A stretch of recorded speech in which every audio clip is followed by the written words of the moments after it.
Welcome back, everybody. Time for another Word Balloon comic book conversation. This is John Suntress, fresh off of C2E2. It's been a couple days, but I got a crazy schedule now. I think I've mentioned it before. I'm doing a little part-time work at the CBS radio station, doing traffic reporting, and in fact, I even lost a day of C2E2 because on Saturday night, I had to do traffic reports late night. I was telling all the creators, hey, if you're driving around and you think of it, listen. Nobody listened, but that's okay. But it's really late night. It's midnight till 6 in the morning. Oh, pretty tough, man. But, I had a great time at C2E2. So many listeners came up and said hi and told me how much they enjoy the show. Always means a lot. Thank you very much. Good time with a lot of creators. I always feel like I always say I'm running for mayor at the conventions because I hand out cards for prospective guests and touch base with old favorites.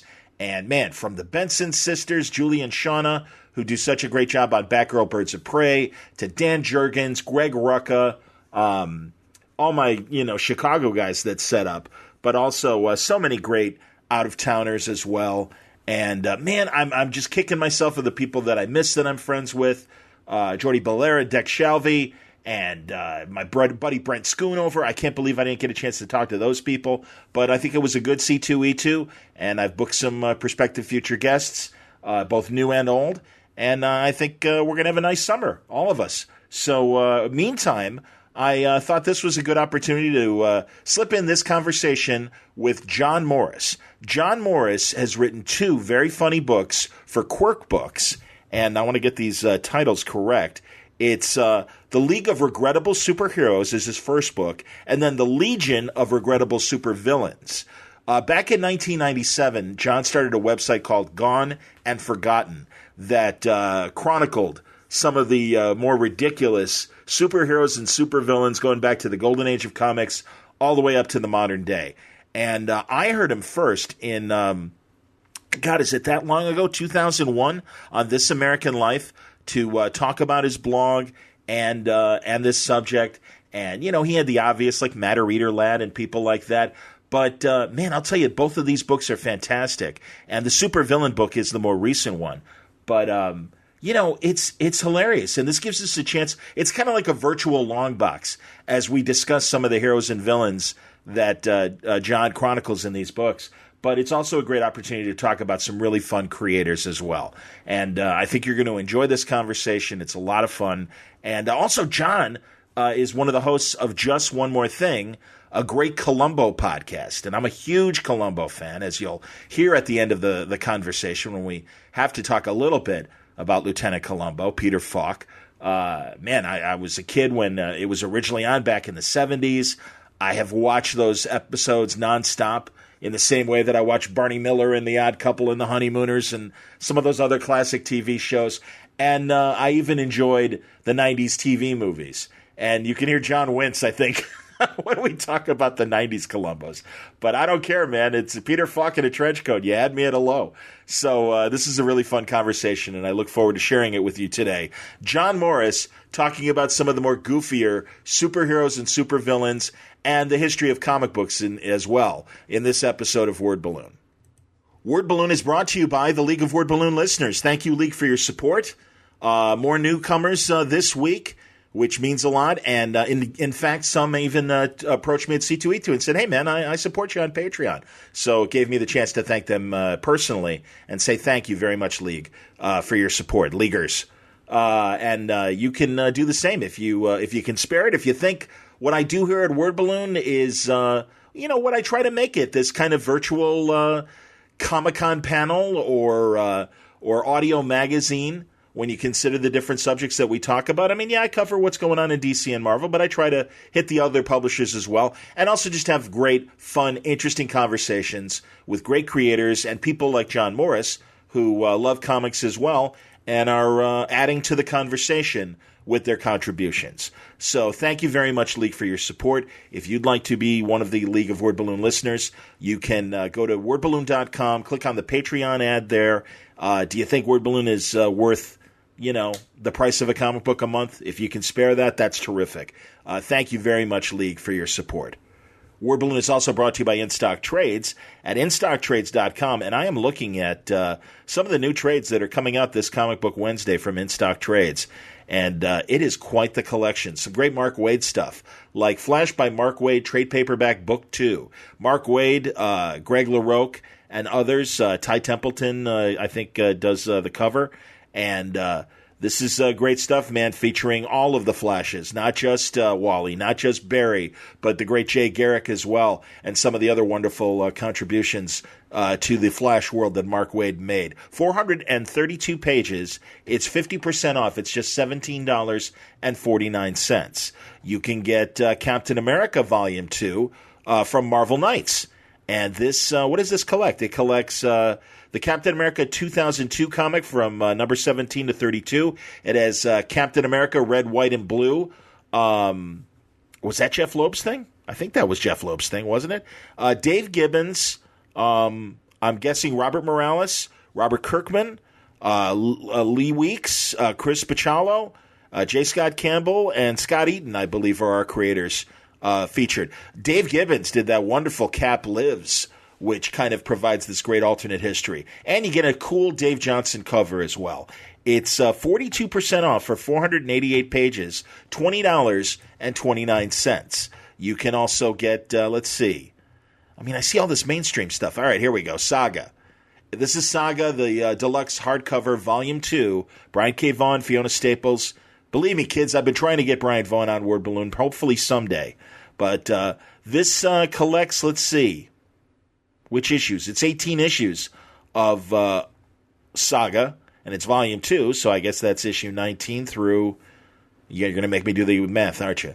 I believe that's going to go, if it's 18 issues, so 19 through 36, right? I think so. That makes sense.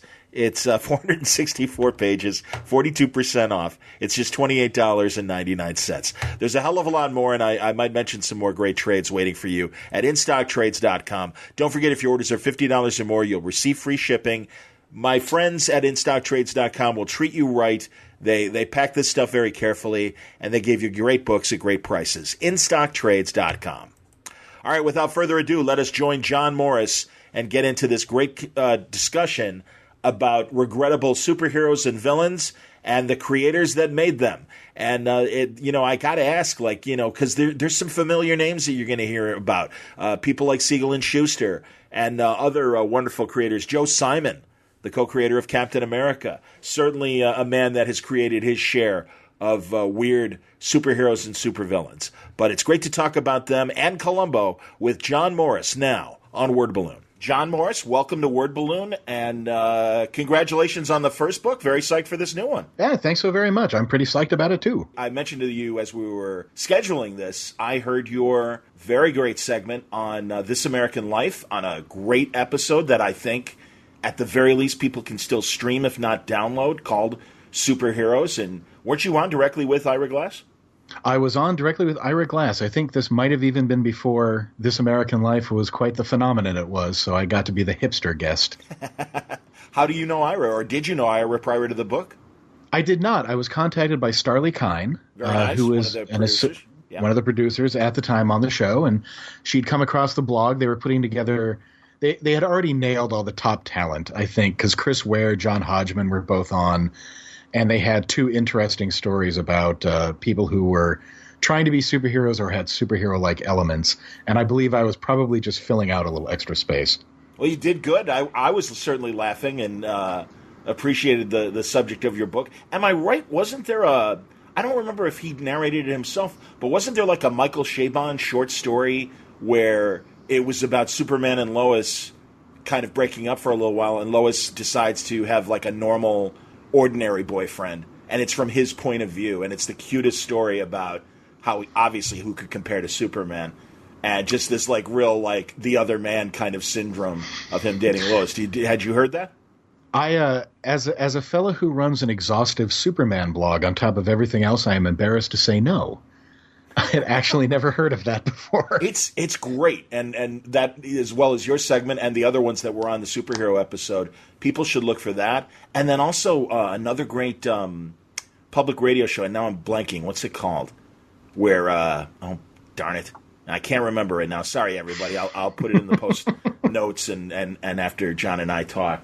But it was a guy talking about Superman, like, having the choice of immortality or like, do you want to be a hero or do you want to be an ordinary person, or do you want to, like, rid the world of all of its evils, or is it more important to you to still be a hero? And he very quietly says hero, and a villain hears him, and it's from the villain's point of view, and the villain's just mocking him and stuff, and it's like, yeah, sure, you caught me now, but you had a chance to end all this, and you chose instead to be the big guy. Snap Judgments is the name of the very similar to This American Life in its presentation. And a very, very cool show. But your segment was with Ira, and he seemed like a cool guy. Seemed like enough of a comic fan to certainly understand what you were talking about. He seemed to be doing pretty well. He actually zinged me off mic by asking. We were talking about what made some characters more popular and really had them resonate. And I had, at the time, I was a callow youth. This was quite a while ago, and I had what I think is about half of an answer, which is we do look for heroes that we can imagine ourselves in their shoes to some degree because they magnify certain qualities that we like about ourselves. They might be stronger, or they might be faster or smarter. And it flatters us to think, hey, yeah, I could be that too. And then Iris said, what about the Atom? And I was out. He got me. I had no answer for that. Yeah, I don't know whoever wants to be smaller. So I had to give that a lot more thought in the subsequent decade. No, but that was you have to admit, and I'm sure your decades of comics as well. Silver Age was really kind of interesting because science was really, even more than I think the 40s, starting to play a big part in developing ideas for superheroes. And God, certainly compared to the Golden Age, Adam, who was just a short guy. With a really tough little guy. Yes. That's not bad. Yeah, kind of Mickey Rooney, basically, exactly. But yeah, and then Al Pratt was the Atom, I want to say. Yeah, no, Al Pratt was the Golden Age Atom. That's right. He was the Golden Age Atom, and Ray Palmer, of course, was the Silver Age. And you may or may not know this, but he was named after a diminutive science fiction writer. I did know that, and there we go, John. Nice bona fides there. There you go. Beyond the Gotta two prove books. Myself. We're talking to the right guy, folks. The Legion of Regrettable Superheroes was John's first book, and now the new book, The Legion of Regrettable Supervillains. Yep. Very, very cool, man. Now, there was a big gap between these books. So what finally prompted guys to wise up and women to wise up and say, hey, we want another book? It was going to be 1 year between books, which seems really reasonable. But we had a licensing deal because Loot Crate released an abbreviated version of the book. I think October. It was October of last year. Cool. And they asked that to maintain the exclusivity of the product that we put the selling of this book off by 6 months. Okay. And here we are. Okay. And forgive me because I guess your initial appearance on This American Life was maybe to do the blog, right? Was it a blog before it was a book? It was Gone and Forgotten, a blog that is celebrating its 20th anniversary this year. Nice going. That's fantastic. Thank you very much. Keeping in mind that I often take 2 to 3 to 4 year breaks.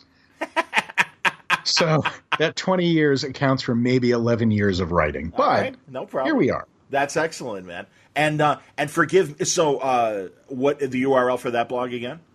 It's goneandforgotten.blogspot.com. There's also some hyphens in there, but I'll tell you more about them when you're older. But if you hop onto Google and just do Gone and Forgotten comics, you'll hop right on it. Very good. And on this 20th anniversary, I promised myself I'd finally buy a real domain name for it. Hey, nice. Basically buying it its own car at this point. Well, that's all right, man. That's great. Jesus, 20 years. That's wonderful. And what's your Superman blog's name? That's The Chronological Superman, and That's over on Tumblr. Excellent. That's really cool. And what do you do for that one before we get into the books? Well, the original writ of the blog was to do every single appearance of the Superman family in every single medium in chronological order from 1938 through the end of 1949. Wow. And I had that Michael Fleischer encyclopedia of comics that only went up to like midway through the 60s. Yeah, I think it went to 60 68, I think, because that's when he started doing the research. Okay, that makes sense. And yeah. So even that short 11 years, there's a lot of product, and there's a lot of, and certainly you had both, you said, so from 38 to 49, so that's before the TV show, but certainly during the radio show's heyday. Oh, yeah. And the newspaper strip.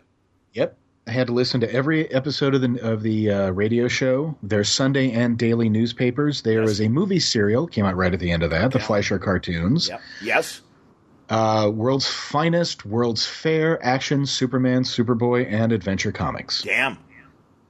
So after 1949, I started doing just annual summaries, which has been a lot more rewarding because, I can take 2 weeks and then just write maybe a dozen entries, and I feel like I've covered all the important stuff. That's excellent, man. And you sent me the PDF of the recent book. Is it out now, or is it coming out? When is the new book out? It is out as of March 28th. It has a perfect 5-star rating on Amazon, which is causing me no end of anxiety, because if that ever drops to 4.8 stars, I'll have a heart attack. That's I'm excellent. Spoiled. Man. Very, very good. Well, there you go. I'm sure the Word Balloon audience will join in with positive reviews for your efforts. And I can't help but notice that at least scanning through what you sent me and everything, that this is a lot of regrettable supervillains that came from a lot of the other companies, not just National, but you've got certainly Prize Comics and Fox Comics and the Hillman group of books as well. So these are really, especially, I would think, especially during the Golden Age, that villains were at their goofiest. Or has it always been kind of a tradition every decade? Oh, it's definitely been a tradition every decade. One of the worst things about that arc from the 70s, keeping in mind I'm a huge Bronze Age fan, there's a lot of value. I really appreciate the literary qualities and the understanding of things like symbolism and semiotics and social relevance and social issues that were brought to 70s and 80s in comics. And I think there's some amazing books, but at that era, they took themselves really seriously, almost to the detriment of some of these characters. But really, for the most part, the Golden Age is full of incredibly wacky, goofy characters. The 50s are a downturn for superheroes. Everybody knows that. But when they start coming back at the beginning of the Silver Age in 56, they're Captain Cold and Heatwave and Mirror Master and all the really great Flash villains, really weird Hawkman and Spidey villains, or Hawkman and Green Lantern villains. Then you hit the mid-60s. It blows up. You've got the Batman TV show. That makes villains into celebrities. And then you've got the 70s and 80s where we decide to be very serious and take comics very seriously. And then we come back to the 90s, and the 90s is so over the top that villains have to be ridiculous again, even though it's kind of hard to tell them from the heroes because of the violent amorality of their particular individual ethos. So absolutely, man. No, you're nailing all the decades very, very, very well there. Very good. I better. That's what I wrote the book about. Amen. Absolutely. Do you have a favorite decade for the weirdness, or do you appreciate each decade for its singular weirdness? I love them all. There's downsides to every one. I do enjoy the late 60s when the Silver Age went full camp, like intentionally camp. Yes. And especially because, being a Superman fan and writing the blog, I'm a big fan of Jerry Siegel. And I feel very bad for, Siegel had a very sad arc in terms of his relationship to Superman. But he clearly really enjoyed writing comics, and more to the point, he enjoyed writing funny, kind of absurd, silly ones. So a lot of the characters he creates, especially villains, for other companies that aren't DC, which he mostly did under a pseudonym, are amazing. He has one villain called Elasto. Elasto is an FBI scientist who who suffers an explosion while doing an experiment.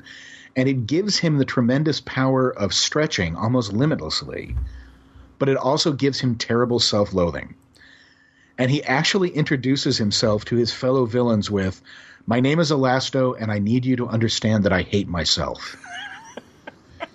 He's beating the hell out of the superhero, and the whole time he's just, you know what, I don't want to do this. Pow! And then he beats him up some more. There's that one. There's a space wizard called Phantasmon who has every single power you can imagine, and to prove the point, fires lightning out of his nose. Nice. And his word balloon for it is tremendous, and I wish I could remember it verbatim, but it's something like, observe lightning from my nostrils. Ha ha ha ha. And of course you'd laugh. You're shooting lightning out of your nostrils. So I just love Siegel's work. He also created the best villain that I couldn't put in the book. Why? And tell me who and why. Because he only appeared in 2 panels, and there would not have been enough space to write about him. His name is the Vegetable. He looks like, I think I described him elsewhere as it looked like a pickle giving birth to 5 men, one part at a time. It's basically a giant pickle with arms, legs, and a head. You see him trying to destroy a Little League game, like blow up everybody at it, which is very villainous. Sure. He does it with a grenade shaped like an apple. Now, an apple is not a vegetable. That's true. He throws the apple, the web, the hero he's fighting, hits it with a bat, knocks the apple into the vegetable's car, which explodes. The car is shaped like a banana. That is also not a vegetable. This guy has nothing about him that has vegetables except his appearance and his name, which I am positive is the joke Jerry was going for. That it's the Vegetable, and all of his accoutrements are fruits. Because that is genuinely funny. Yeah, so I just adore Siegel's work on the villains. He has a touch for them that is stupendous. What was his alias when he was doing these other work? He on the companies that gave him credit, because comics didn't always do that. Right. He was usually Jerry S. ESS. Oh, okay. Wow. And the Web, am I right? The Web is an Archie villain, right? Or an Archie? Yeah, comic. An Archie hero. Yeah. They after the camp phenomenon, Archie brought back a lot of their heroes under the Mighty Comics banner. Yes. And they were very hip and camp. I remember the Shield was homeless, I believe. He's part of comics' proud tradition of hobo superheroes. And they all tried to talk hip. The Web was what they called the henpecked hero. He had given up his career to get married, and his wife was constantly nagging him to not be a hero anymore. He would sneak out, which is some more great Jerry Siegel writing right there. Absolutely, man. No, that's great. And, now the Shield confuses me, and you'd clear it up because there was the Shield, and then Simon and Kirby did their Private Strong kind of Shield riff, which was really a redo of Captain America, maybe 15 or 20 years later or whatever, whenever they did it. So there were a couple different Shields, am I correct?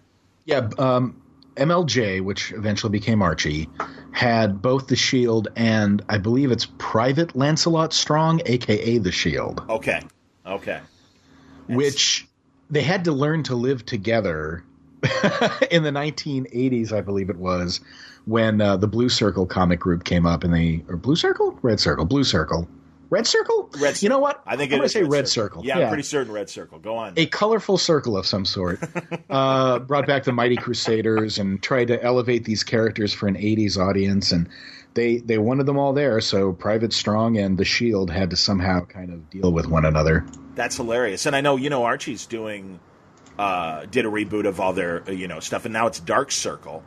And my good friend Alex Segura runs that line. And they got good people, man. They got Dwayne Straczynski, who is a great crime novelist, doing The Black Hood.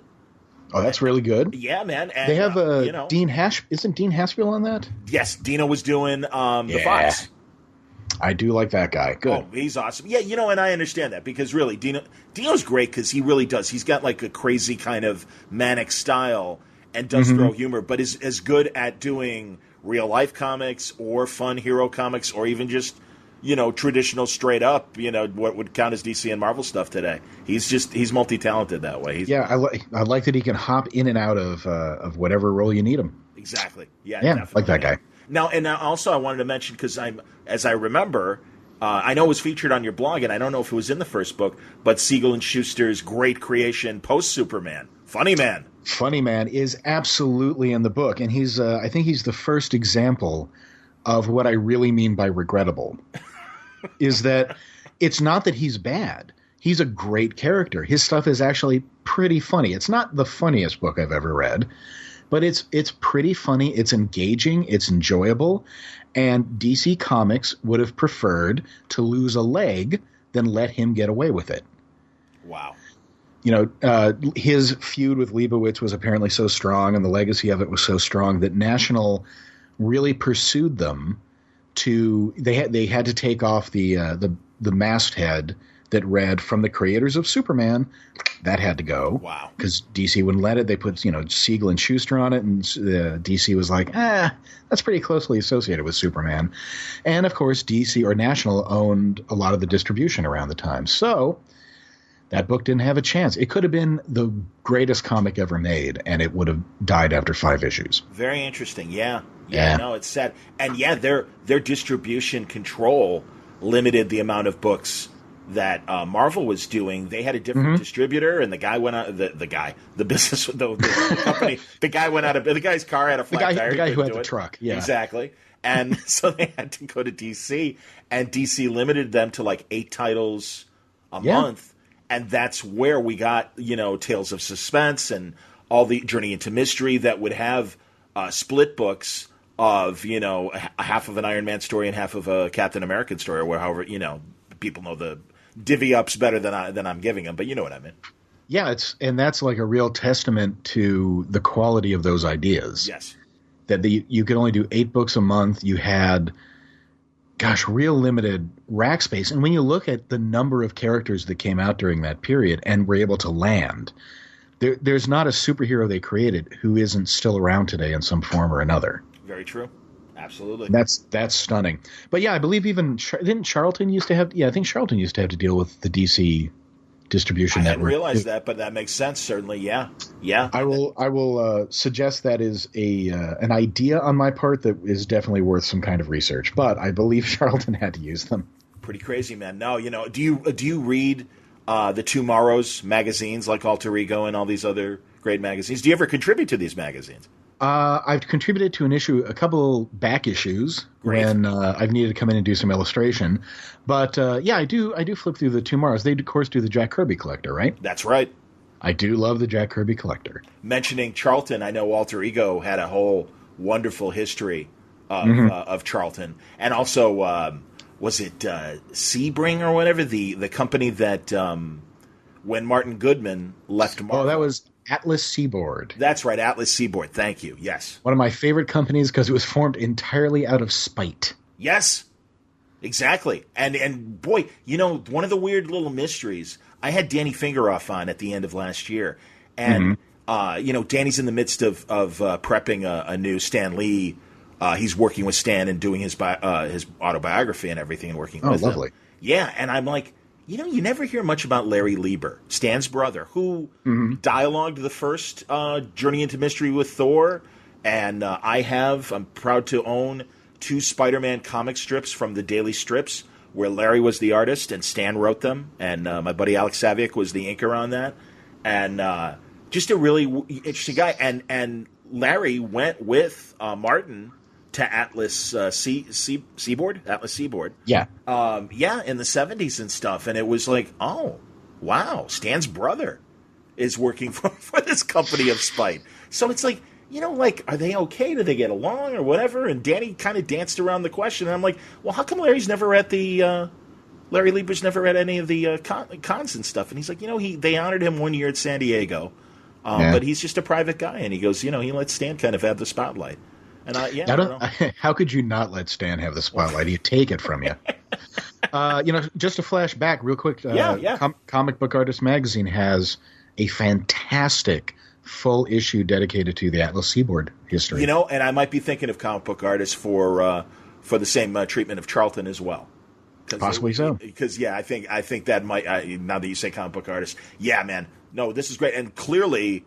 There are a lot of goofy villains from Atlas Seaboard that I'm sure at least danced across your wish list if you didn't actually nail them down for chapters and stuff. I had to leave it at 2. I think I left it at 2. Okay, but that's what I had to do with the first book too. I really wanted to put as many Atlas superheroes as I could in, but I ended up limiting it to Morlock 2001 And how embarrassing is this? I'm blanking out. Was it Ironjaw? I was hoping it might be Ironjaw. No, I couldn't justify Ironjaw because, of course, he was a barbarian. Okay, and even for true. even for a that's excellent. I'm sorry. That's a You and Conan have to go in the other room. You're not allowed in the club. I'm sorry. But even given that, of course, even for a superhero, he was kind of rough. I believe he describes women as only being good for one thing. He leaves an old man to be murdered by a rampaging tribe because old men should not be allowed to live if they can't fend for themselves. He's kind of rough for a hero. I understand. All right, fair enough.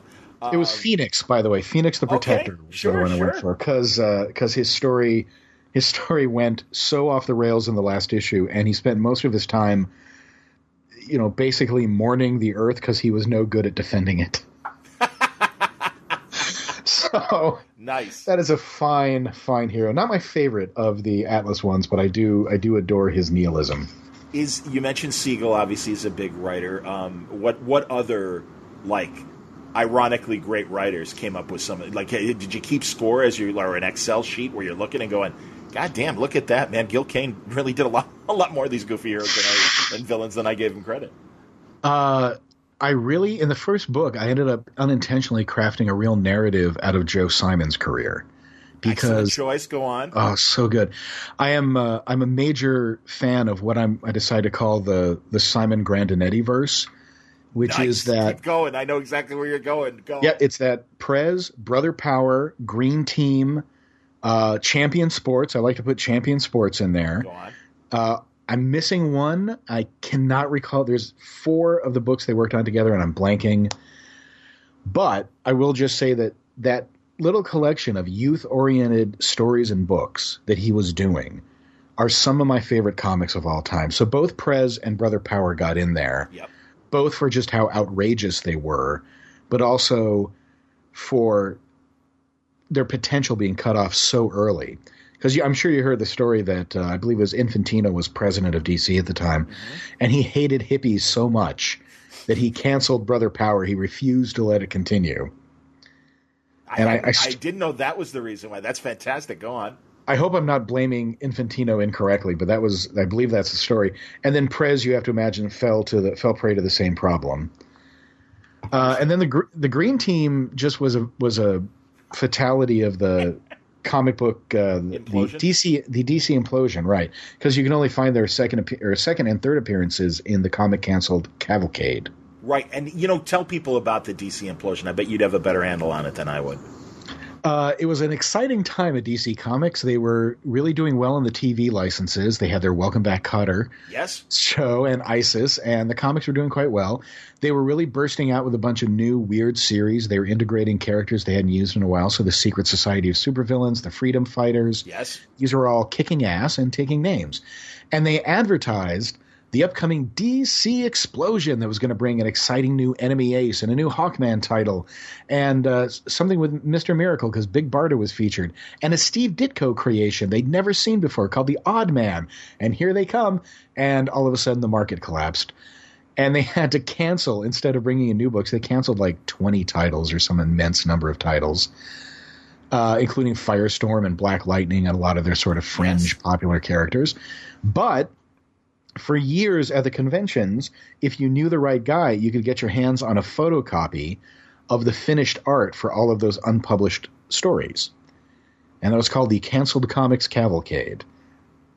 I remember it well. Yeah, no, and the 2 issues. Was the implosion caused by a distribution problem or something, or did newsstands? I know for a while, too, the problem was newsstands just couldn't get enough of a profit margin over, a magazine that was only like 30 cents or whatever at the time.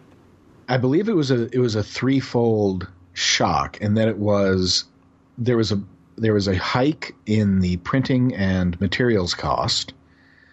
There was a sudden dip in the number of available newsstands. Okay. keeping in mind this is early mid 70s, so we're hitting that recession hard. True. I think it might have actually been 77, so we were really in that. Yeah, totally. Carter administration. One of the worst economic times, and right out of the energy crisis during the brief Ford couple years and everything. Yeah, no, very tough time for Americans. Go on. Yeah, so 78. I just looked it up, and that's about right. And then the company itself just really suffered. They laid off about 40% of the employees. Very interesting. Yeah, man. Well, and I want to get back to Joe Simon. And was it Andy Grandinetti? What was, because that sounds like a race car driver. what was Grandinetti's first name? Do you remember? It's, oh God, I'm not really doing well by myself. Oh, dude, it's Sunday night. I totally. It's also my third podcast today. So, oh man, it's Jerry Grandinetti. Jerry, thank you. Yeah, no problem at all. And I'm trying to think. I really want to come up with that fourth one, and I know it was a first issue special book, so I'm going to do. This is tacky to do on a podcast, but I'm actually going to look them up. Oh, I don't mind. No, feel free. While you're doing that, I want to.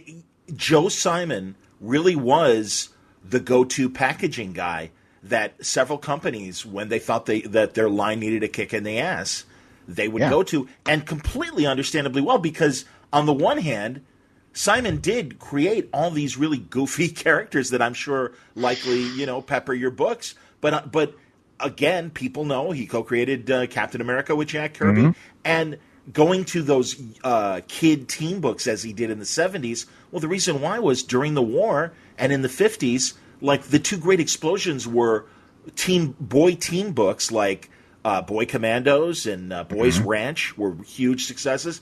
And then, of course, too, and it's so weird to think that the guy that made so many great action comics and stuff like all those and the superhero books, he and Kirby create the romance line.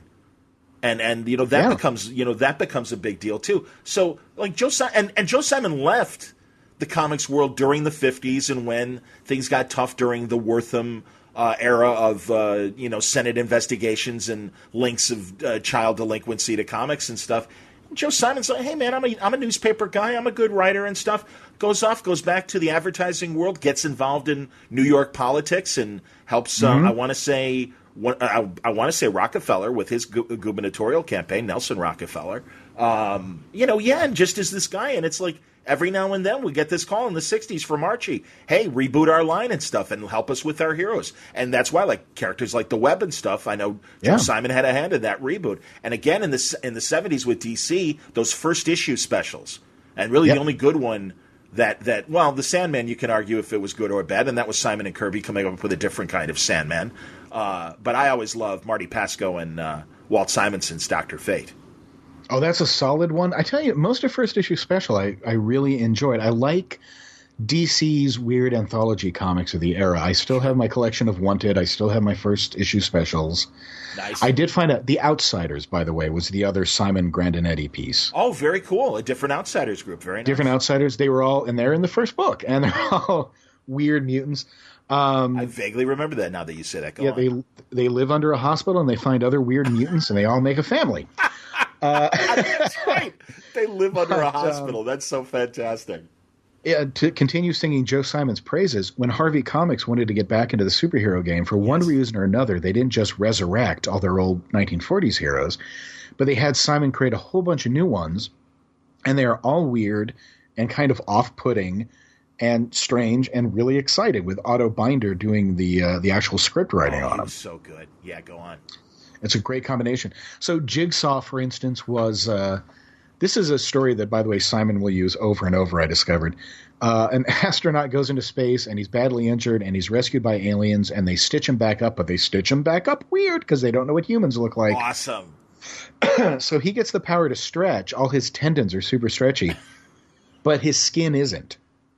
So his skin is cut into jigsaw-like plates, and so when his tendons stretch, just blocks of skin go with it. Ew, that's awesome. It is super gross. Oh, that's great, man. He's got another character. He got a character called B-Man. Okay. Who is, you know how comics will, they'll do a lot of names as Destiny, and they will do a lot of puns. But B-Man's real name was Barry E. Eames. He goes to this planet he's attacked by mutated bees and taken to a bee planet ruled by a queen bee, given a bee costume that's got like stingers, and for some reason gas comes out of a jet on his nose, which seems like the worst place for it to do. Then he comes to Earth to steal honey and gold because it looks like honey, and he makes a big hive, and then he becomes a good person, and he joins his own branch of the FBI. Otto was having some fun with the script, or Joe was drinking. One of the two things. Or both. Or both. Let's celebrate B-Man, man. Crack open the bottle. That's fantastic. Jesus. I want to get back to the Green Team just for a second, because my very good friends, Art Baltazar and Franco, who created the wonderful Tiny Titans for DC, a couple years ago during the New 52, they were approached to do a new version of the Green Team. And it's like, we got the name, we want to maintain the trademark, give us something, they use the basics of the fact that these were boy millionaires. Mm-hmm. And again, this is the 70s, so millionaire was pretty impressive enough. Yeah, it's incredibly impressive back in 75, so, yeah. And I guess they did turn them into billionaires, but they made them into kind of an adult, like kind of a Wolfman Perez sort of Teen Titans group, and kept some of the characteristics. I know there was a Western kind of cowboy guy, not as silly as Simon and Granetti's. Is it Granetti or Grandinetti? It's Grandinetti. Grandinetti, thank you. But not as crazy as their concept. But, and also threw in a couple women on the Green Team as well, because they weren't just boys. About time. Exactly.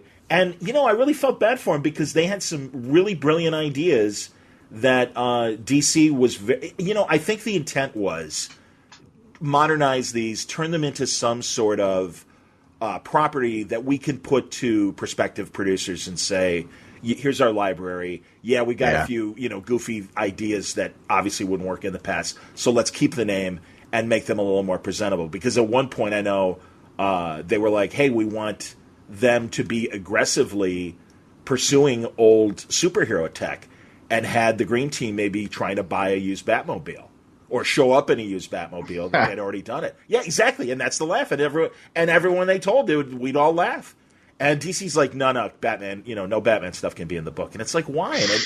And then you realize why. And it's because they want this thing to be pure, and they can't put a joke in and have the producers be like, oh, that's great, and let's have, the Batmobile show up. And it's like, yeah, you can't do that. So, and I shrugged. It's too bad. They did the best they could with. They had a great artist. I can't remember the gentleman's name, but they did the writing, and it was really too bad. And again, because they're like, you ever hear of the Green Team? I'm like, yes, I have. I'm old enough to have purchased that 20-cent Green Team issue.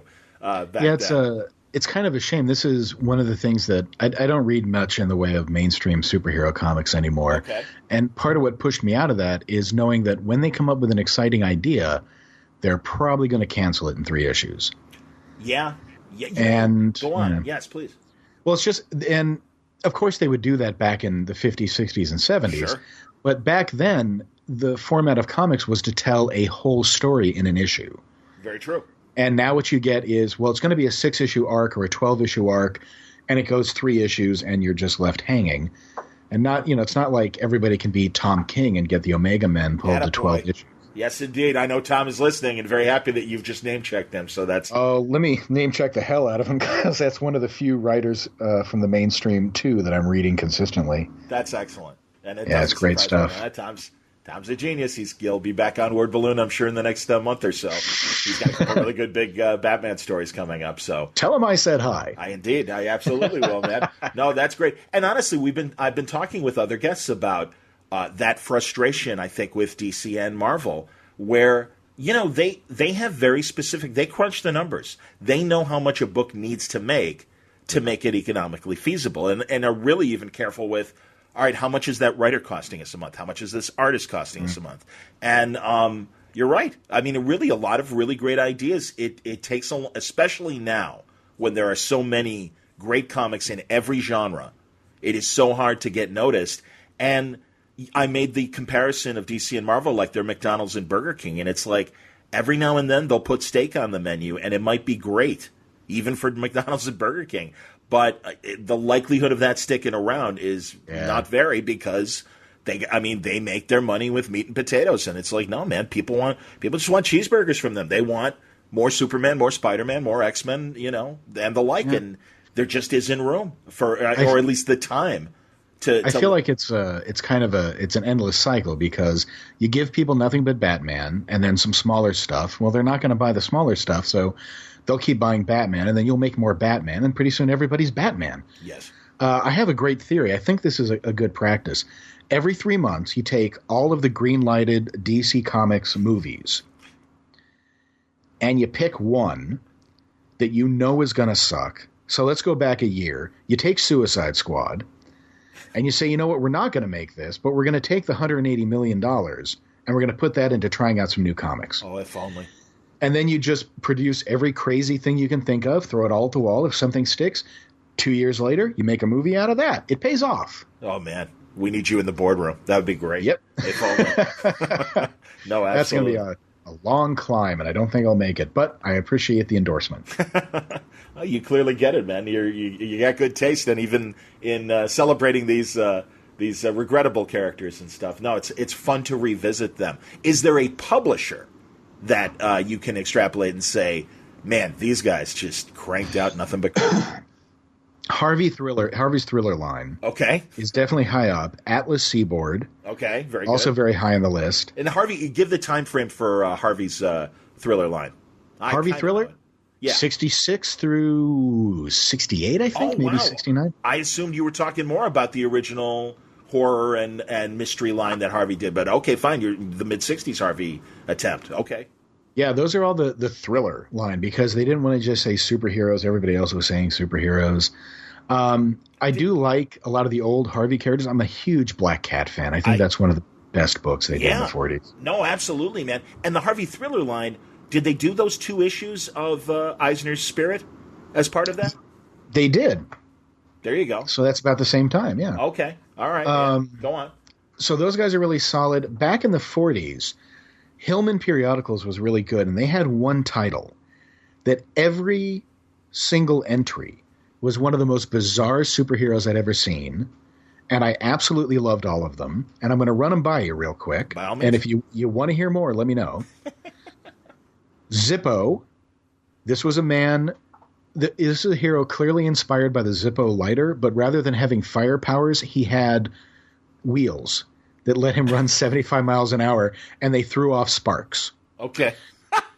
There was the Boy King, who is one of the sole survivors of a Nazi genocide in Swisslakia, but he also owns a 400-foot-tall stone robot built by Nostradamus that when he puts a magic screw into the thing's neck, it comes alive and serves him.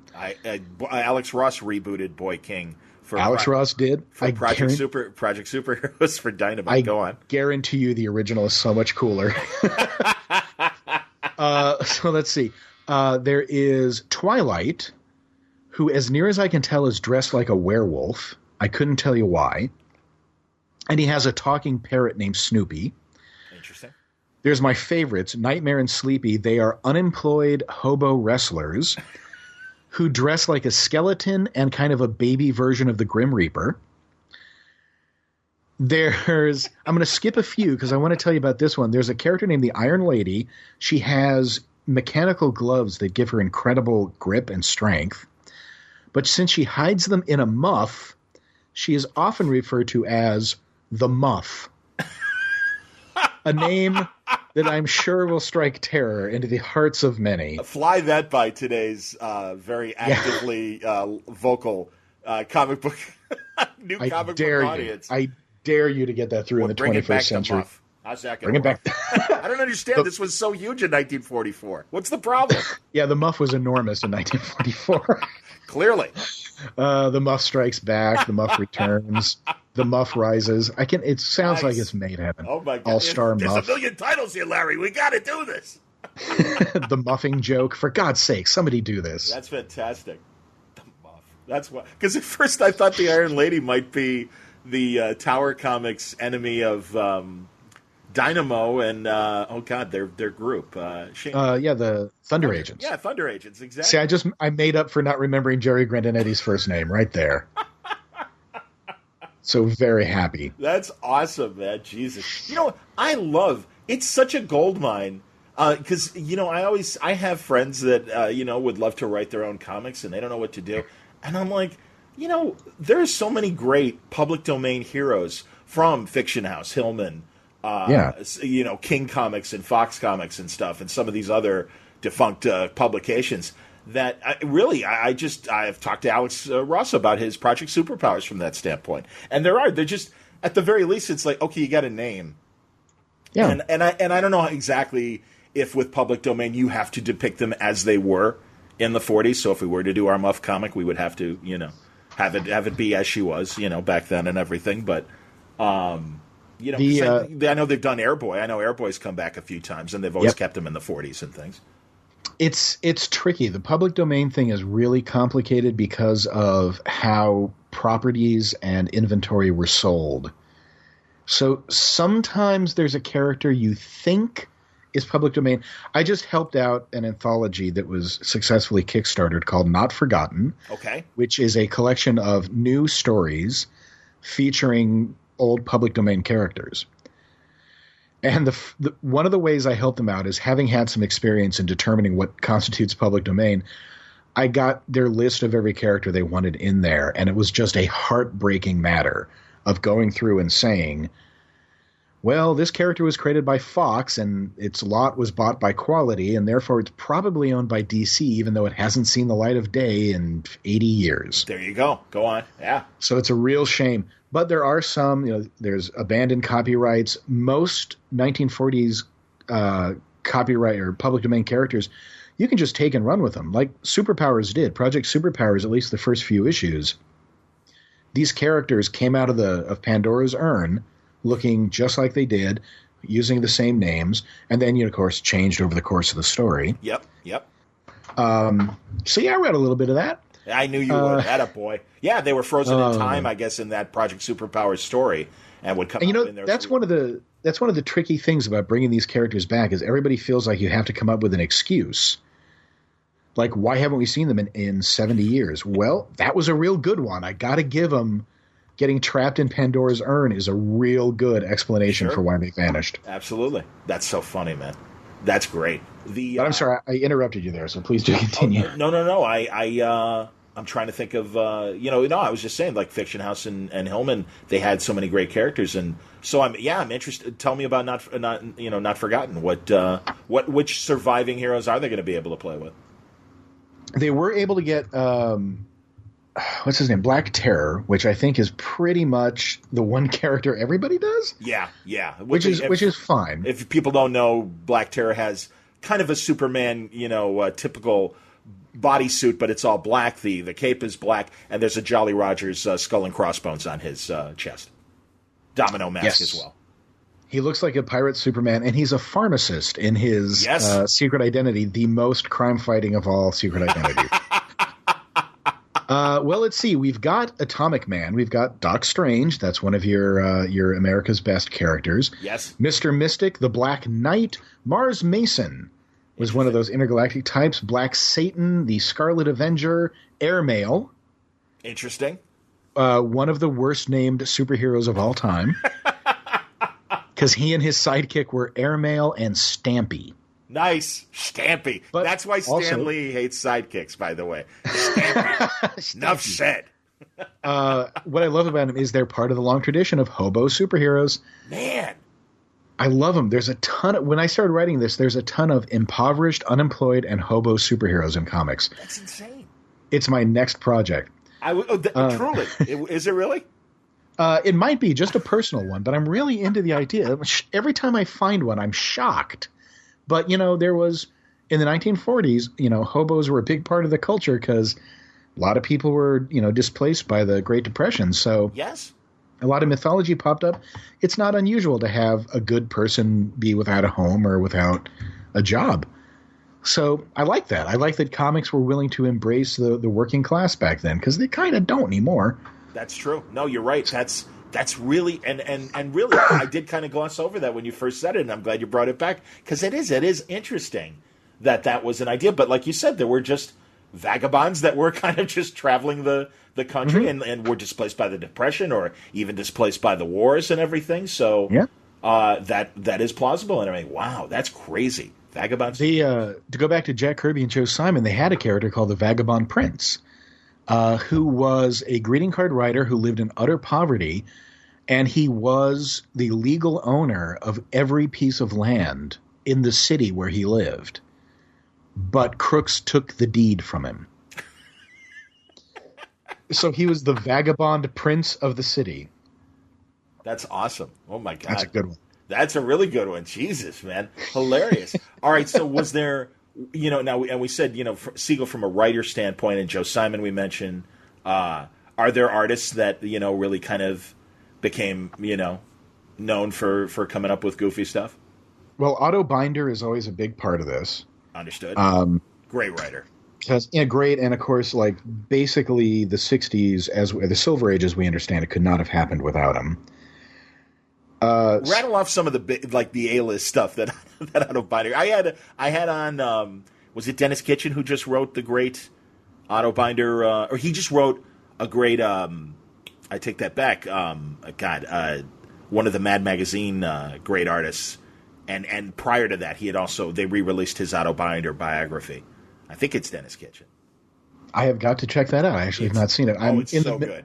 I'm in the middle of my Al Jaffe biography right now. So have you ever gotten to meet him at any Society of Illustrators or anything like that? Such a sweet guy. Joe, I'd love to meet him. He's positively my hero. He was just on Gilbert Gottfried's podcast in the last year. Oh, I got to check that out. And it was so great. And he had tremendous stories and just such a great gentleman. They released a book of Marvel's pulp stuff, pulp magazines, not comics. Although Kazar started in the pulps before he became a comic book hero, and in fact, even does the pulp Kazar predates Superman and was a Tarzan knockoff, in 1934. So one of those action heroes that does technically predate Superman. But Al was there because he worked for the pulp department and did illustrations for that as well. And I mean, just such a gentleman. And he's in his early 90s, but razor sharp. And and of course, as people know, Jaffe does the Mad Fold-In of the magazines and still does them. Just a great guy. Yeah, absolutely. Like I say, one of my idols. I'd love to meet him, and of course, I don't want to be grim, but the clock's running out, so I got to make that happen soon. Sure. So that's true of everyone, isn't it? Yeah. Well, and we mentioned Otto Binder, and forgive me, we stopped with his bibliography. But I mean, I'll start you off. I mean, so many big things that you connect with Superman came from Otto Binder. Sure. Co-creator of Supergirl, co-creator of Legion of Superheroes. Lucy Lane, the bane of Jimmy Olsen's existence. I'm a big Lucy Lane fan. I respect that, absolutely. She was great. Crypto, one of his, Insect Queen. Yes, Lana Lang's Secret Identity. Yes, Insect Queen. And did we say Supergirl? Because of course he was the youth. Okay, good. And by the way, the book that I was trying to think of is sir. Otto Binder, The Life and Work of a Comic Book and Science Fiction Visionary, and it's by Bill Shelley, the very accomplished comic book fan author. And it's a tremendous book. Out. Very, very cool book. But if we want to go over some of his weirder creations, sure. Besides B-Man, he did also create Beppo the Super Monkey. Nice, yes. Always a frickin' classic. I'm blanking. He created a bunch of the Kid Eternity villains. Oh, cool. So Master Man, who was the evil version of Kid Eternity, and Skier, an evil painter that's in the Legion of Regrettable Supervillains. Nice. So he's got a good catalog of those going for him, too. And, of course, all the really wild Captain Marvel villains were his creation. So we have one of them in the book. We have Spider-Man's namesake. I was going to bring that up. By all means, continue. Yeah, he's fantastic. He dresses in a furry suit, which over the course of the story you realize he doesn't need to wear, but he likes that it makes him look like a tarantula. And he invents a sticky glue that is a quick hardening plastic that can even slow down Captain Marvel, but its delivery vector leaves a little to be desired because it's basically a fire hose attached to a purse. And he just squeezes it like bagpipes, and a big gunk of white liquid will splash Captain Marvel in the face, which I also understand is one of the top categories on Pornhub.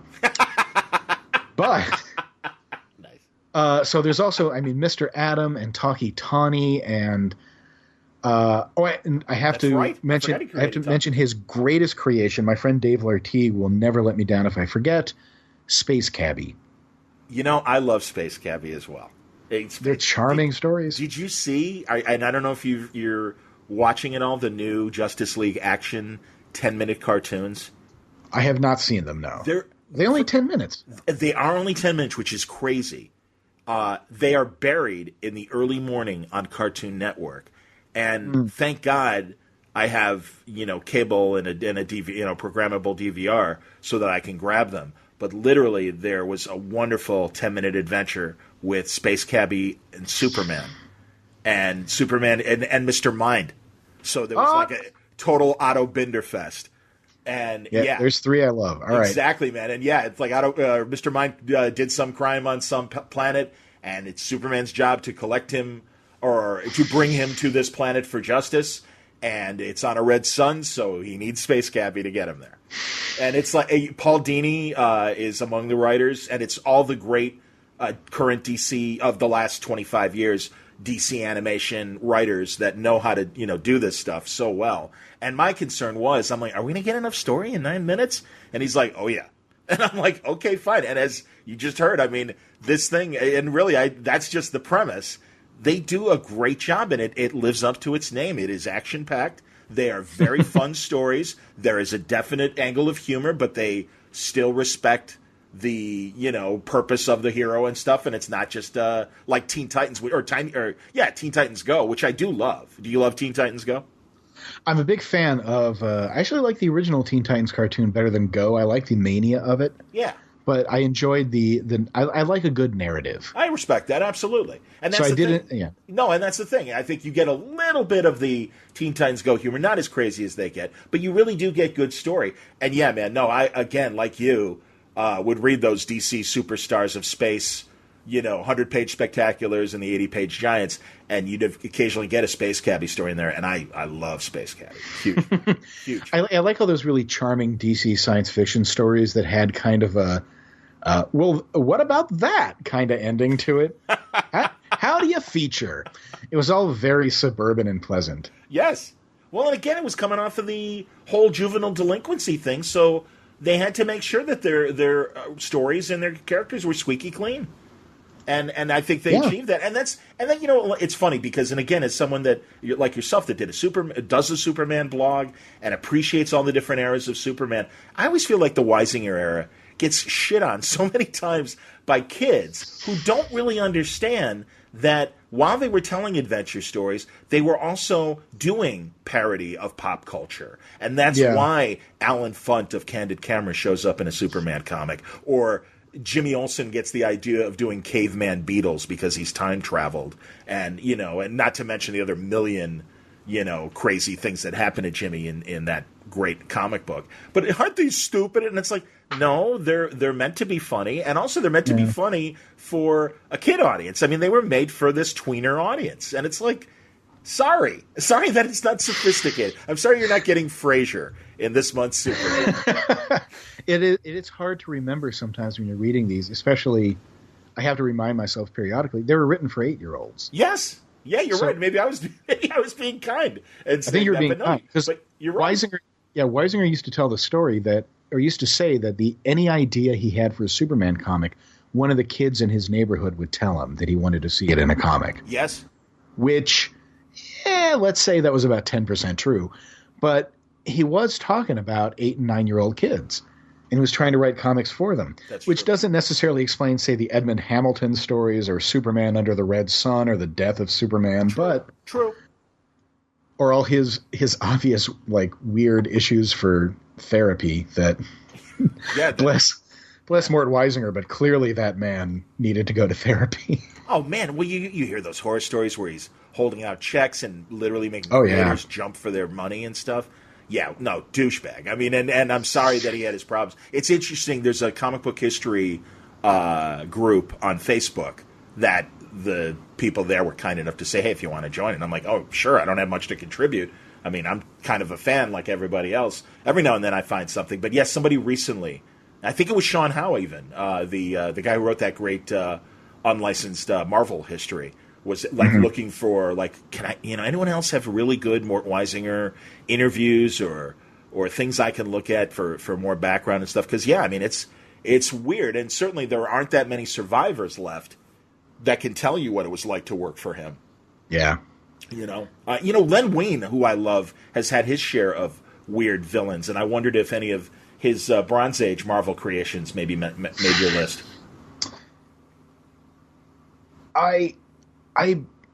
Man, I'm going to have to check. You really hit me with a fast one there. Oh, I'm sorry, man. That's not a problem.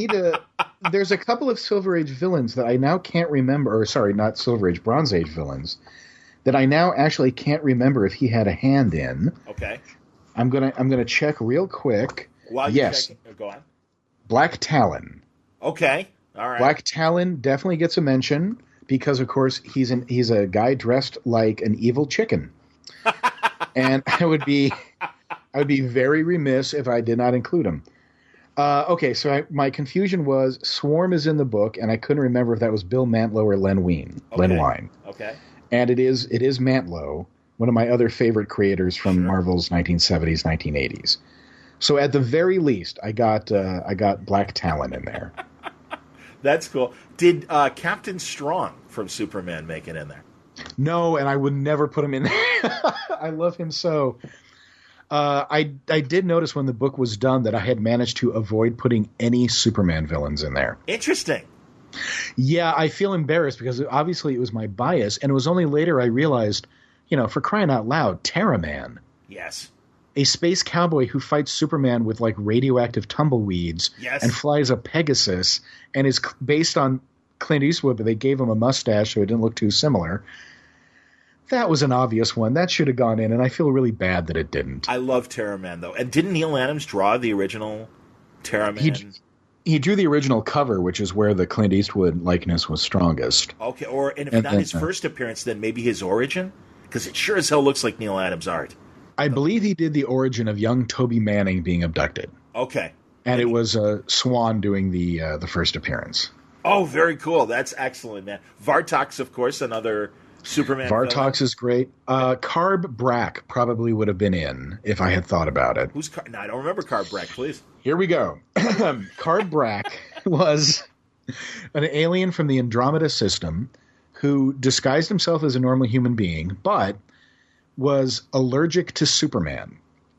So whenever Superman flew by, it would make him revert to his Andromedan form, which was this kind of pie-eyed giant albino with shocking red mustache goatee combination things and a unibrow. And he kind of looked like Charles Nelson Riley in Lidsville. Voodoo. So his whole thing was that he was allergic to Superman and the allergy was getting worse. So he needed to get Superman to leave the planet, and he couldn't go back to Andromeda, and he couldn't go to another world. It was all very confusing. But mostly the idea of being allergic to a superhero is simultaneously brilliant and a little dopey. You don't know who the writer was of that, do you? I am going to make a guess that it's our boy Cary Bates. Okay, very good. Because Cary Bates, of course, is probably the single most inventive writer in the Superman legacy, and that includes Grant Morrison. I'm a huge Cary Bates fan. He and Elliot Maggin and Marty Pascoe. Yeah. The three of them. I love to hear some love for Martin Pascoe because I don't think he gets enough credit for his Superman work. I am proud to say Martin is a very good friend of mine, and and it's because of this podcast. And in fact, we both were just in Utah for a spring convention, their FanX show, and beyond his wonderful comic book work, Marty's one of the story editors on the first season of Batman the Animated Series, and did a ton of animation. Was on the '80s Twilight Zone show for CBS, and Simon and Simon writer, which makes Greg Rucka happy. Just a really interesting guy who's spent a lot of time in TV and in animation and comics.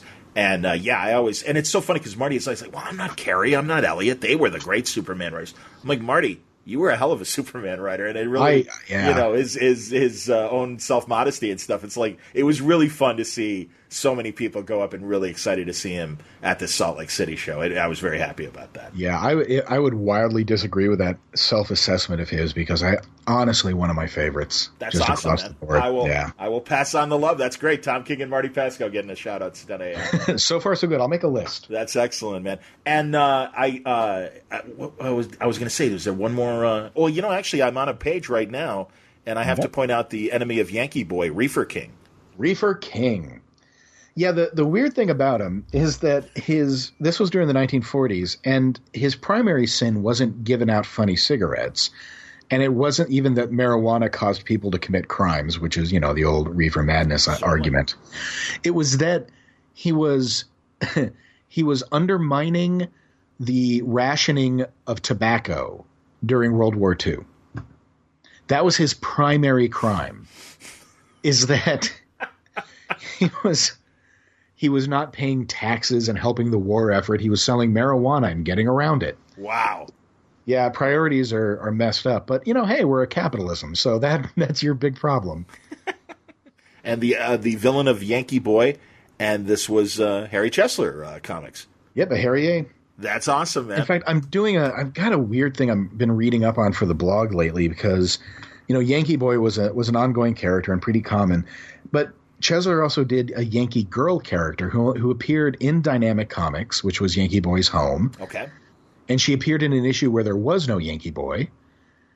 And I don't see her origin tied into Yankee. I'm just utterly confused by her.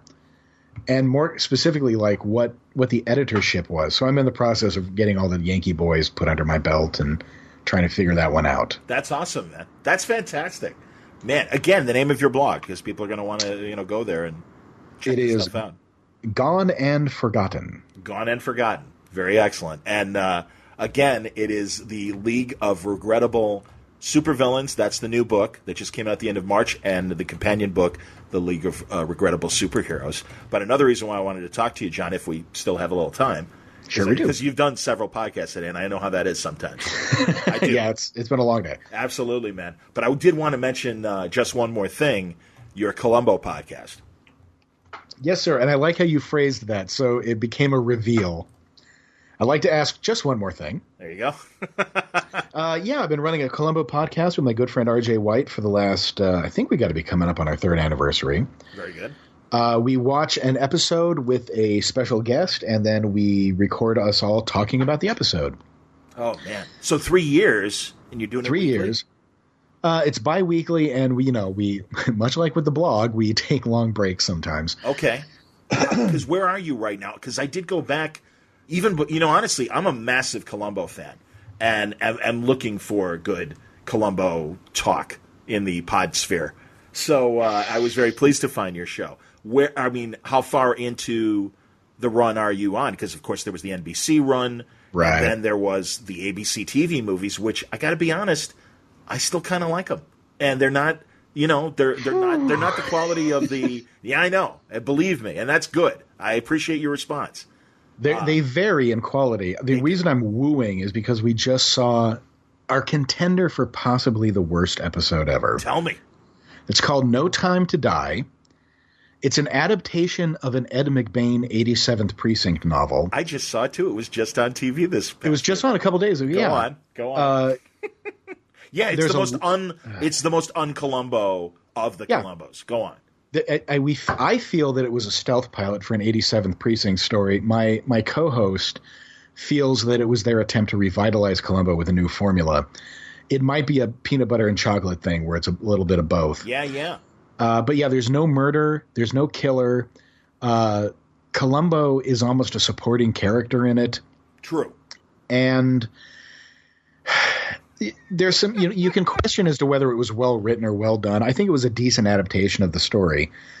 But my primary problem is there's a repetition of two things in the episode. It starts at a wedding, and there is a chorus for He's a Jolly Good Fellow. We end up hearing the words for He's a Jolly Good Fellow or for I'm a Jolly Good Fellow close to 70 times.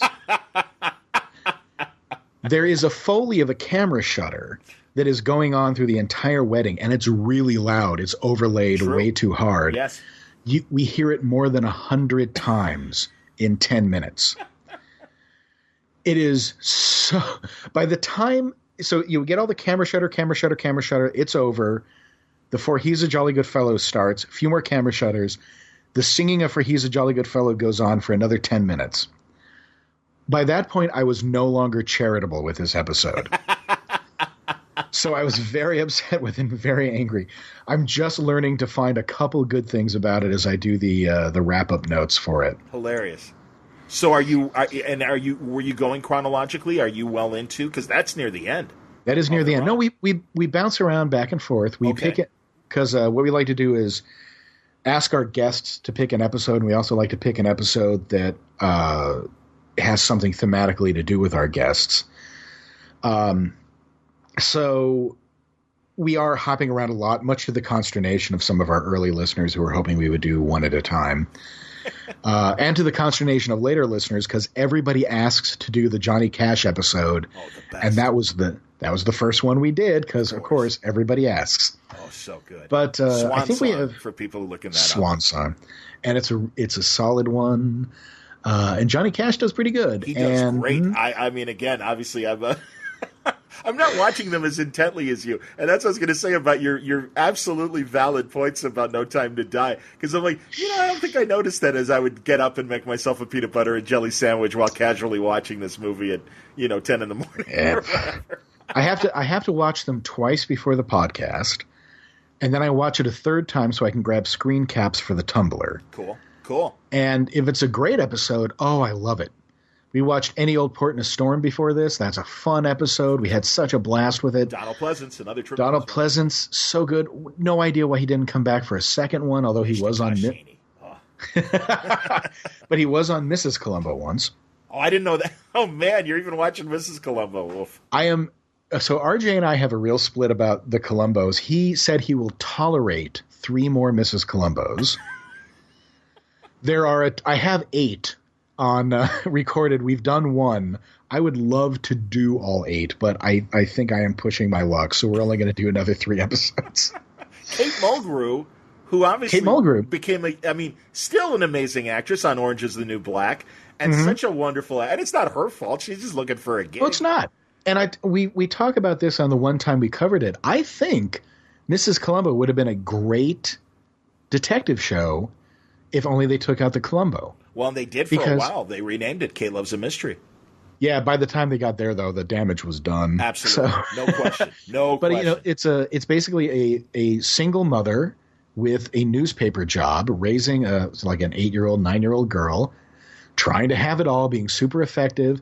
She works for a penny saver, of all things, but she keeps bringing them stories of murders. So she's obviously going to change this paper single-handedly.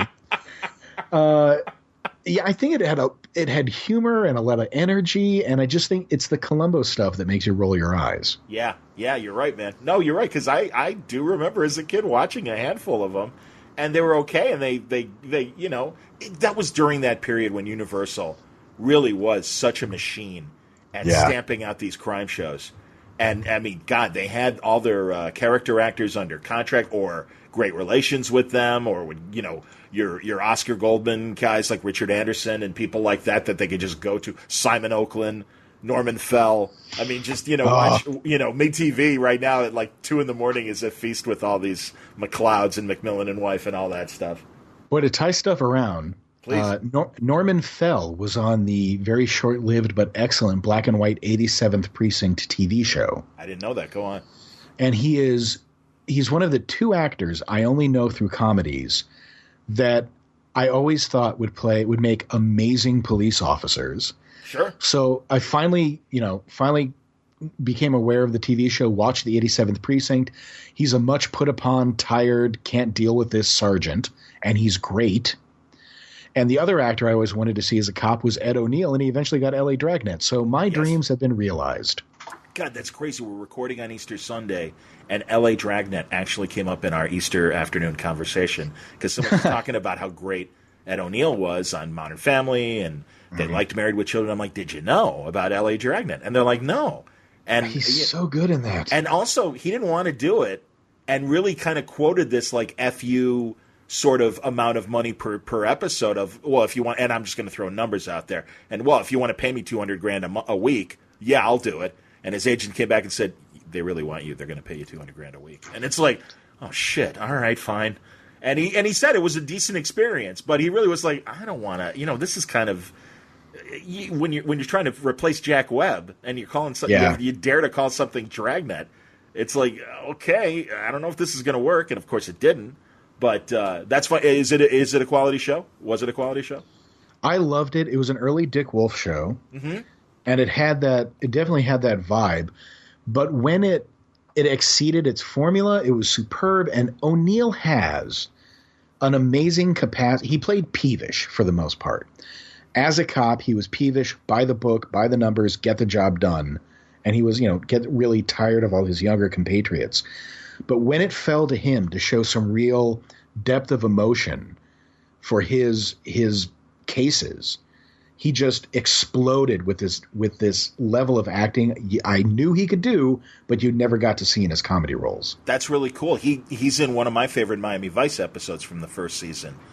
No kidding. Yeah, where he plays, it's like a Donnie Brasco thing where he's an agent that is so deep undercover, it seems like he's turned. And it's Crockett and Tubbs' job to find out if he has turned or not. And they don't know. And he's loving the life, and he's loving the drug lord life, and got his hooker girlfriends and everything, and seems to be running with the gangsters.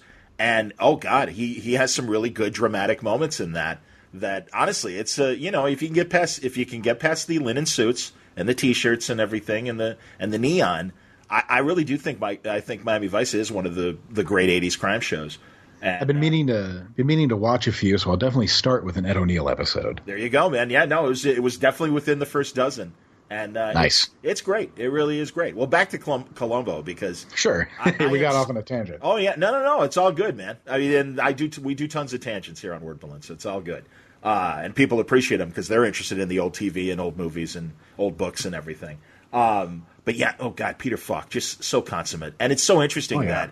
Originally, it was Thomas Mitchell on stage doing the prescription murder on, when it was first done as a play, and they wanted Bing Crosby to be Columbo. Right. And God, and honestly, I would be willing to, because Bing Crosby could decently do drama, Country Girl, things like that. It might have been mildly interesting to see him in the role. But man, Falk just was certainly a lot younger than those guys when he got the role, and it was just really fun. Going back from that 1968 TV movie and all the great TV mystery movies of the 70s and through the 90s and stuff, it was a pleasure watching him play this character that fit as well as that rumpled raincoat and terrible suit, and just you bought it. I mean, he was just so great. Yeah, he's a wonderful tradition of the everyman hero. Yep, that is another thing that we're kind of losing in the highly corporatized era of the modern day. I would, just because these are the two things I work on, I'm very happy to put early Superman back, say 1938 through 41, and Columbo much in the same vein, that they are everyman superheroes whose struggles can be defined by class. Agreed. Columbo's going after the rich dudes who always look down on him because he's an obvious schlub. Superman spends a lot of time throwing corrupt politicians and corrupt business owners off of buildings and over telephone poles. They both have a wonderful pro-proletariat bent to them. Absolutely. I was just looking up now. I'm sure you've read Tom DeHaven's novel, It's Superman. Oh, have I? And I love it. There you go. And it's a great modern writing of that original version of Superman. Yeah, we've lots of times that's come up on Word Balloon in terms of talking about Superman as a real social justice avenger. It is. It's an obvious thing. Like, as you read the book, you can tell he's mashing it up with To Kill a Mockingbird and Grapes of Wrath. And he should. And it works. Yeah. And there's no reason to turn your nose up at that because it is just glorious.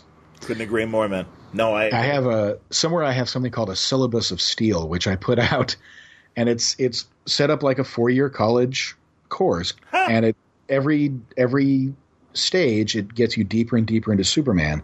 And Tom DeHaven is there in your sophomore year because it's time to start learning about different, deeper renditions of the Man of Steel. You must love the Elliot Maggin novels as well.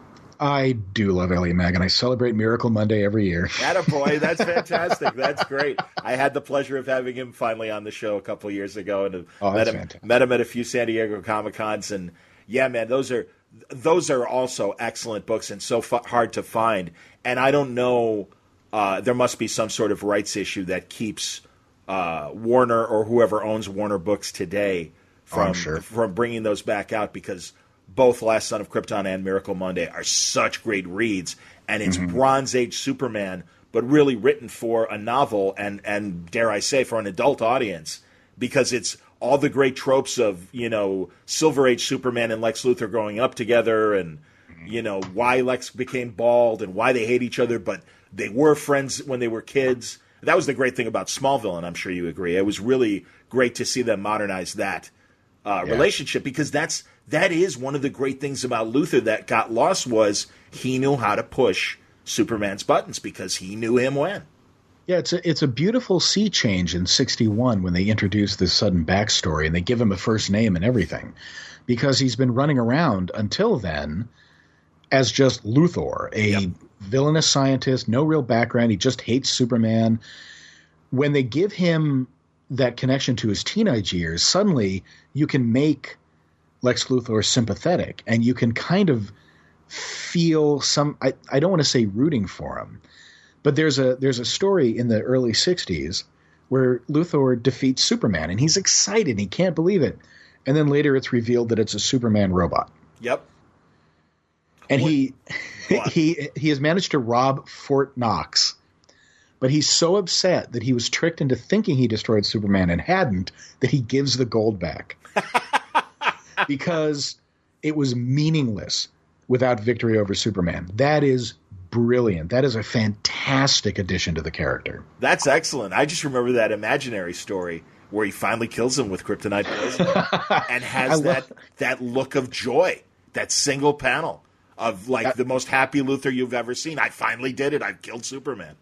I adore that one is, I think there's somewhere it says, what would happen if Luthor and Superman were friends? And the answer is he'd be lying and kill him. Yep.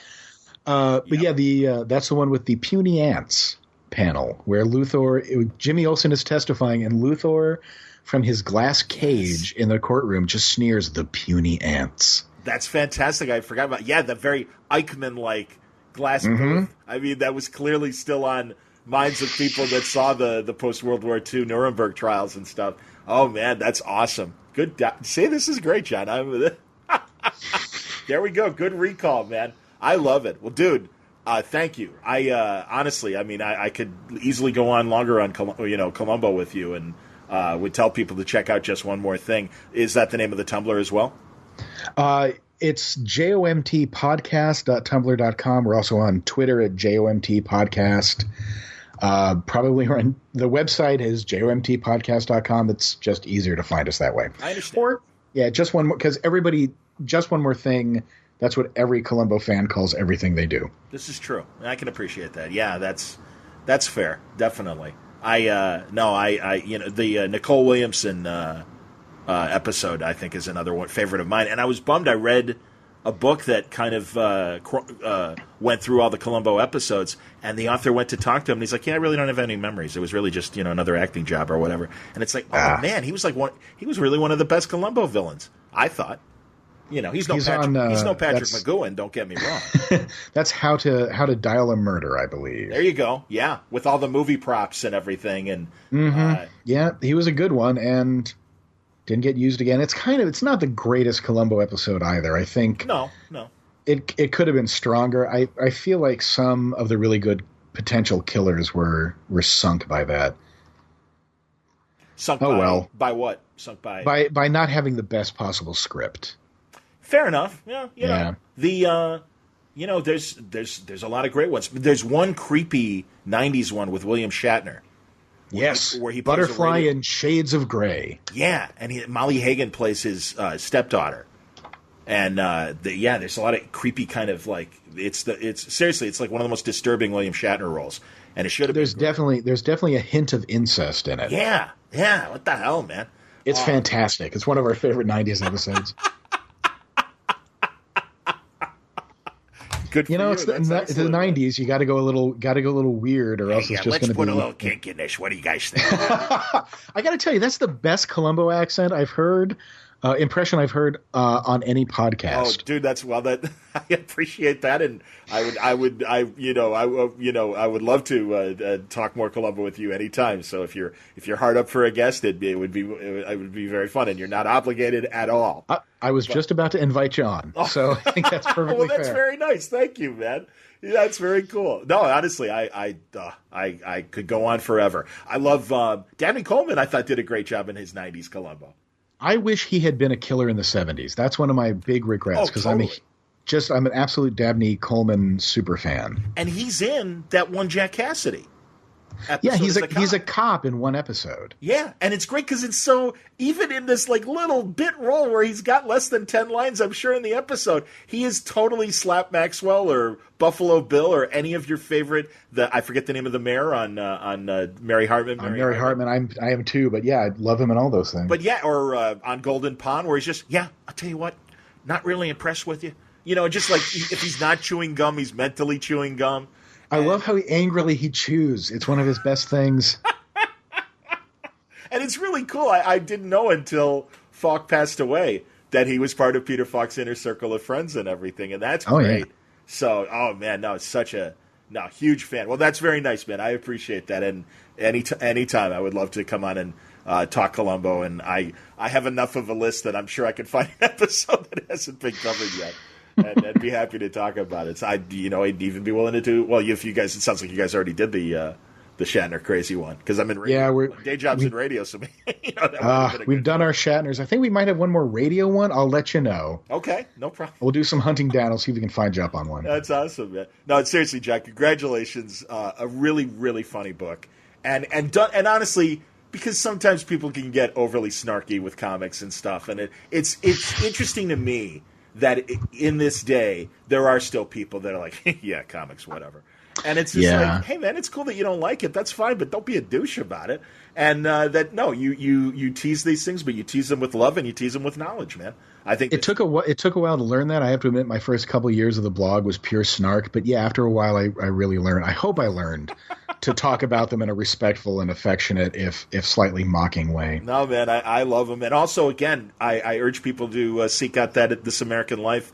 It's titled Superheroes. And you'll hear John Morris, even then, talking about his blog and these legions of, I want to get it right, regrettable superheroes and supervillains. The new book. It's a legion of regrettable supervillains, a league of regrettable superheroes. Ah, yeah. Okay. There you go.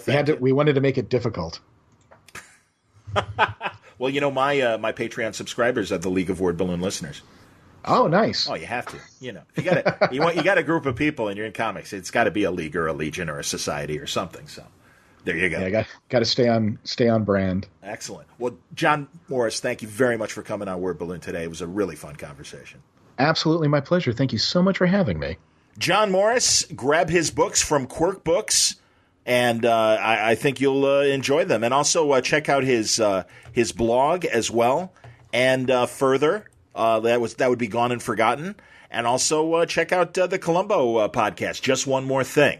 So great conversation with John. I'd love to have him back, and hope that he'll have me on his Columbo episode, because I would love to talk about this stuff more. I hope you enjoyed today's episode of Word Balloon. It was brought to you by In Stock Trades at InStockTrades.com, where they have great collections like X-Men Origins trade paperback, Firestar, Barry Windsor Smith, along with some other great creators. It's 264 pages of Firestar goodness, and it's just 42% off, $17.39. Reach back for the new Teen Titans Judas Contract. Yes, the animated film is out, but hell, why stop there? Go back and read this incredible collection from Marv Wolfman and George Perez and others, but 180 pages. Man, I'll tell you, this is some racy stuff as far as content. We even talked about this, if you remember, in that Marv Wolfman spotlight that we did in Utah, because let's face it, man, Deathstroke and little Tara getting down, and Tara underage. I mean, this was like, kind of Lolita stuff and everything. Pretty racy stuff. I don't know if they could have made this book today. And it's kind of ballsy for DC to re-release it, because I could see a lot of people waving their fingers and going, "Oh, you shouldn't do this." But, I believe in the First Amendment, and I think it's a great story. And, Tara's appropriately evil and a lot older than her actual age. So I think she knew what she was doing, and I think it's a great book, and I think you can judge for yourself. Get this book, The Judas Contract, 42% off, just $11.59. You can also get Justice League Unwrapped by Jim Lee. This would be issues 1 through 6 and 9 through 12 of Jeff John and Jim Lee's New 52 Justice League run. If you like V-necks, you're going to like this version of the Justice League. It's 248 pages, 42% off, $23.19. Let's see, what else have we got here? We've got an Avengers Epic Collection, trade paperback, The Masters of Evil. It's Roy Thomas and John Buscema during their classic Avengers run from issues 41 through 56, annuals 1 and 2, X-Men number 45, and material even from Not Brand Eck number 5. 496 pages, 50% off, $19.99. It's all there waiting for you at InStockTrades.com. Check it out. Great books, great deals, great prices, good people. InStockTrades.com. Thanks again for listening to Word Balloon. More great episodes still to come. We still got a few days left of April, so I'm not going to leave you hanging. Don't worry. Great conversations coming up. Had a great talk with Dan Slott right before C2E2, and we're going to present that in the next episode of Word Balloon. I'm not sure yet if it's going to be a two-parter or a one-parter, because we had a nice long conversation. It was almost 3 hours long, and I don't know. I keep going back and forth. I don't know. Should it be two parts? Should it be one part? I'll see. But regardless, it's the next episode of Word Balloon. And just watch however you download Word Balloon, because there's going to be a new episode popping up sooner than you think. Until next time, Word Balloon is a copyright feature of Shaky Productions. Copyright 2017.